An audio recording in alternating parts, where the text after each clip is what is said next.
코로나가 장기화되면서 우리들의 삶이 많이 변화되었습니다. 저는 처음에는 마스크 쓰는 것도 너무나 어색하고, 그리고 잘 안 쓰고 다니다 보니까 깜빡 꼭 써야 할 꼭 쓰고 가야 할 그 공간에도 깜빡 잊고 마스크를 안 쓰고 갔다가 다시 돌아와서 쓰고 들어가는 그러한 경험도 했습니다. 그런데 지금은 마스크 쓰는 것이 삶이 되었습니다. 마스크 쓰고 다니는 것이 자연스럽게 되었습니다. 이제 밖을 나가려고 하면 마스크 챙기는 것이 너무나 자연스럽고 삶이 되어버렸습니다. 이러한 모습들을 보면서 이것이 우리들의 믿음 생활 안에 적용되어져서 생각이 들기 시작했습니다. 죄에 묶여서 세상을 버타며 사는 것이 너무나 자연스러운 우리들의 삶이었습니다. 그런데 우리가 빛의 공간 안에서 살아가면서 빛을 비춤받고 생명 안에서 생명의 호흡을 하면서 우리들의 삶이 빛 속에서 살아가는 삶이 자연스러운 삶이 되기를 원합니다. 우리들은 어둠 가운데서 어둠을 벗삼아서 어둠의 삶을 사는 것이 너무나 자연스러웠는데, 그런데 이제 우리는 그 삶이 끊어지고 빛 속에서 빛과 함께 살아가는 것이 자연스러운 삶이 되어야만 합니다. 예전에는 세상의 삶이 자연스럽고 빛 안에서 사는 것이 힘든 일이었다면, 애쓰고 수고하고 내가 일부러 그 삶을 살려고 노력을 해야만 했었다면, 이제는 우리가 세상과 버타는 것이 그렇게 힘든 일이 되어야만 합니다. 세상을 버타고 세상과 어둠 가운데서 살아가는 것이 너무나 힘든 일이 되어야만 합니다. 그리고 죄에서 자유함을 얻어서 빛을 벗삼아 사는 것이 자연스러운 삶이 되어야만 합니다. 우리의 삶이 그렇게 되기를 원합니다. 빛 안에서 사는 것이 자연스럽고 편하고 저절로 생명의 삶이 사라지기를 원합니다. 오늘도 우리가 이 시간 빛 안에서 자유함을 얻기를 원합니다. 주님의 빛 주심을 이 시간도 우리가 충만하게 받기를 원합니다. 이 시간에도 우리가 말씀을 나누며 생명의 호흡을 더욱 깊게 하기를 원합니다. 요한복음 19장 17절 말씀 우리가 함께 보도록 하겠습니다. 요한복음 19장 17절입니다. 제가 봉독하겠습니다. 그들이 예수를 맡음에 예수께서 자기의 십자가를 지시고 회골, 히브리 말로 골고다이라 하는 곳에 나가시니. 예수님께서 십자가를 지고 가십니다. 십자가는 죄인들이 지는 것입니다. 그런데 예수님께서는 죄가 없으신 분이십니다.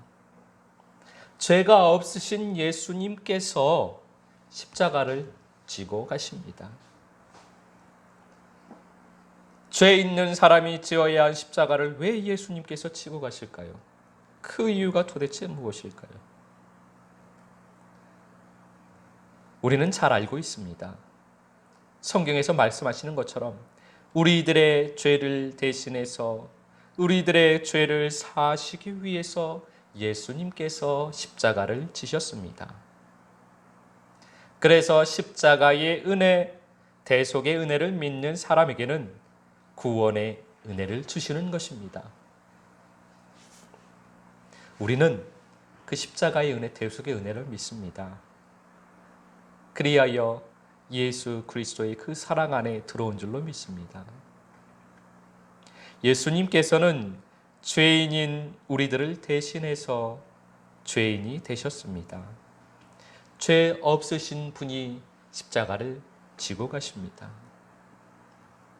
예수님께서 우리들의 죄의 값을 대신 치르신 것입니다. 우리들이 치러야 할 그 죄의 값을 예수님께서 대신 지불하셨습니다. 예수님께서 십자가를 지신 이유가 이것 하나일까요?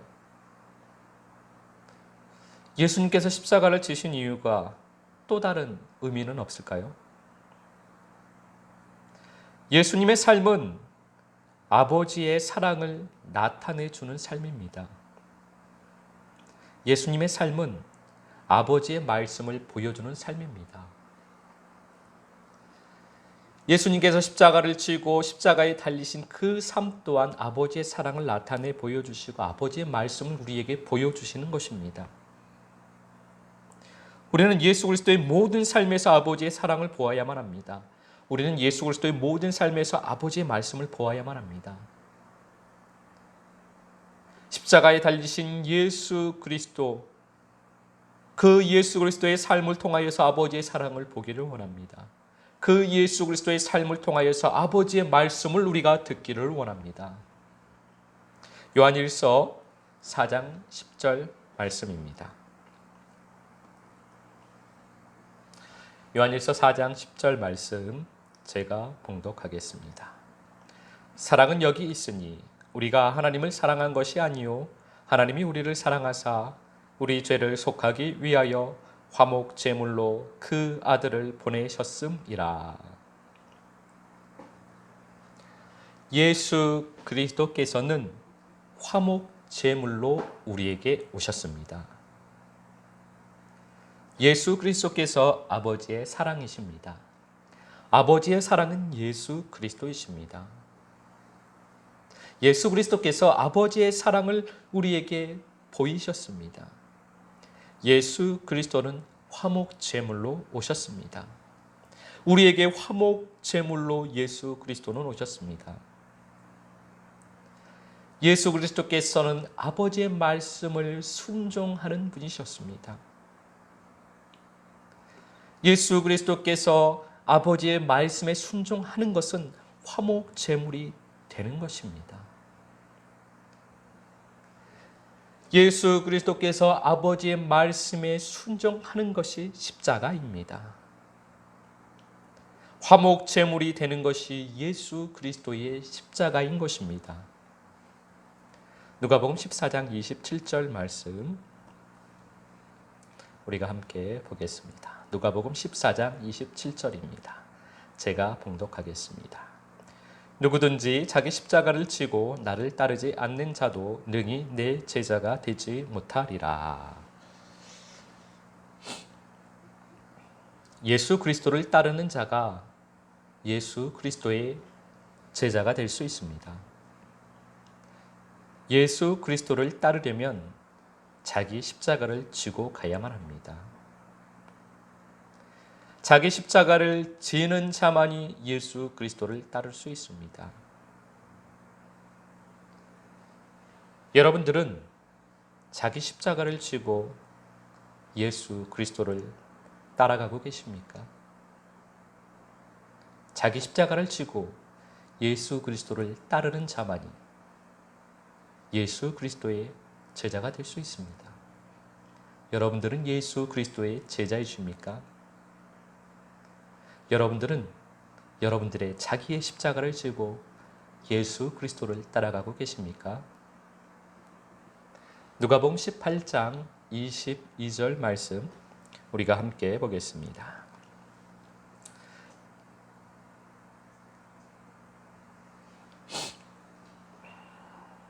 제가 봉독하도록 하겠습니다.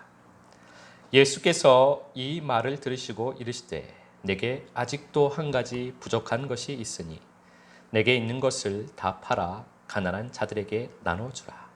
그리하면 하늘에서 내게 보화가 있으리라. 그리고 와서 나를 따르라 하시니. 한 부자 관리가 예수님을 찾아왔습니다.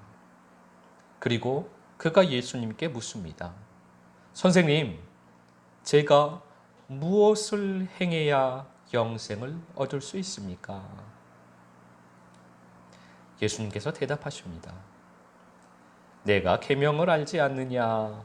간음하지 말라, 살인하지 말라, 도둑질하지 말라, 거짓 증언하지 말라, 내 부모를 공경하라.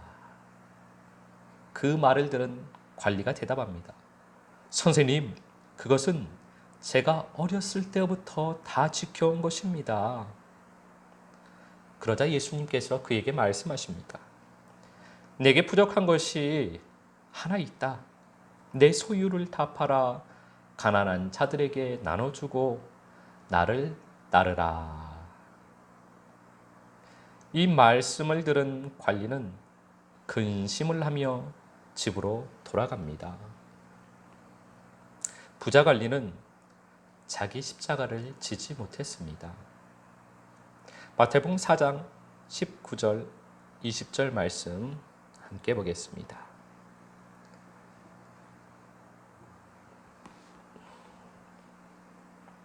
마태복음 4장 19절 20절 말씀 제가 봉독합니다. 말씀하시되 나를 따라오라 내가 너희를 사람을 낚는 어부가 되게 하리라 하시니 그들이 곧 그물을 버려두고 예수를 따르니라. 아멘. 갈릴리 해변에서 예수께서 베드로와 그의 형제 안드레를 부르십니다. 나를 따라오라. 그들은 곧 그물을 버려두고 예수님을 따릅니다. 나를 따라오라 라는 똑같은 말씀을 들었습니다. 똑같은 말씀을 들었습니다. 부자 관리도 나를 따라오라 라는 말씀을 들었습니다.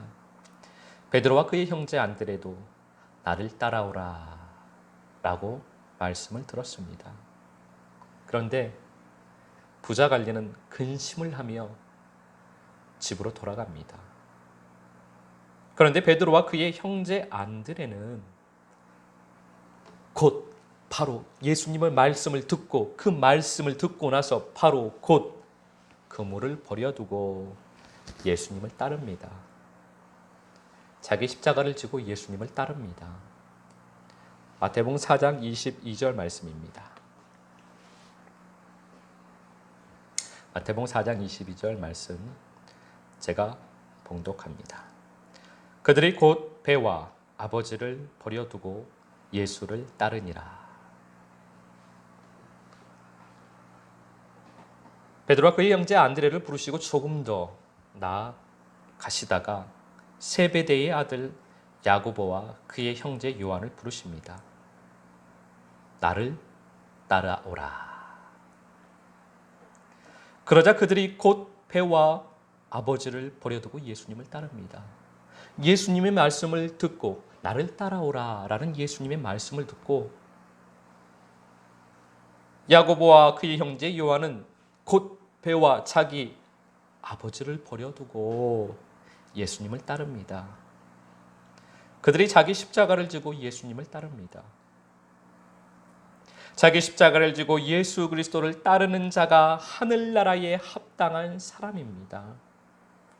자기 십자가를 지고 예수 그리스도를 따르는 자가 그분의 제자가 됩니다. 고린도후서 10장 4절 5절 말씀 함께 보시겠습니다. 제가 봉독하겠습니다. 우리의 싸우는 무기는 육신에 속한 것이 아니요 오직 어떤 견고한 진도 무너뜨리는 하나님의 능력이라. 모든 이론을 무너뜨리며 하나님 아는 것을 대적하여 높아진 것을 다 무너뜨리고 모든 생각을 사로잡아 그리스도에게 복종하게 하니. 아멘.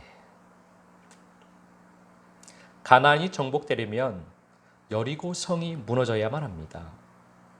여리고 성이 무너지면 가나안이 순차적으로 정복되어집니다.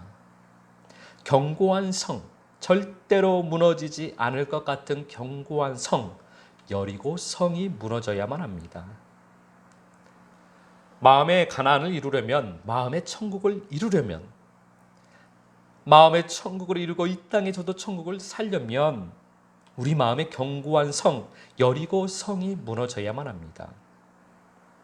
그 성이 무너져야 주님에게 복종이 됩니다. 여리고 성이 무너져야, 우리의 마음에 있는 그 여리고 성이 무너져야, 견고한 성이 무너져야 예수 그리스도께 복종이 됩니다. 천국의 마음이 무엇이냐? 예수 그리스도에게 복종하는 마음이 천국입니다. 자기 십자가는 그 견고한 성이 무너지는 것입니다. 자기 십자가는 그리스도께 복종입니다. 자기 십자가는 말씀의 순종입니다. 생명 안에서 아직 복종하지 못할, 내가 복종하기 힘든 견고한 성, 그 말씀을 만나지 못했다면 아직 자기 십자가를 지고 가지 못한 것입니다. 생명 안에서 내가 복종하기 정말 힘든 말씀, 견고한 성, 무너지지 않는, 내가 가지고 있는 초롱성과 같은 결코 무너지지 않는 견고한 성, 내 마음에 있는 그 견고한 그 성을 무너뜨리는 말씀을 만나지 못했다면 아직 자기 십자가를 지고 가지 못한 것입니다. 또는 생명 안에서 정말로 내가 복종하기 힘든 그 말씀을 만났는데 그 말씀에 순종하지 못하고 결국은 주저앉았다면 아직은 자기 십자가를 지고 가지 못한 것입니다. 자기 십자가를 지고 가는 사람은 나를 따라오라 라는 예수 그리스도의 말씀을 듣고 그 말씀을 듣는 즉시 자기가 가지고 있는 배와 자기가 가지고 있는 아버지를 다 버려두고 자기 재산을 다 버려두고 예수를 따르는 것이 자기 십자가를 지고 가는 것입니다.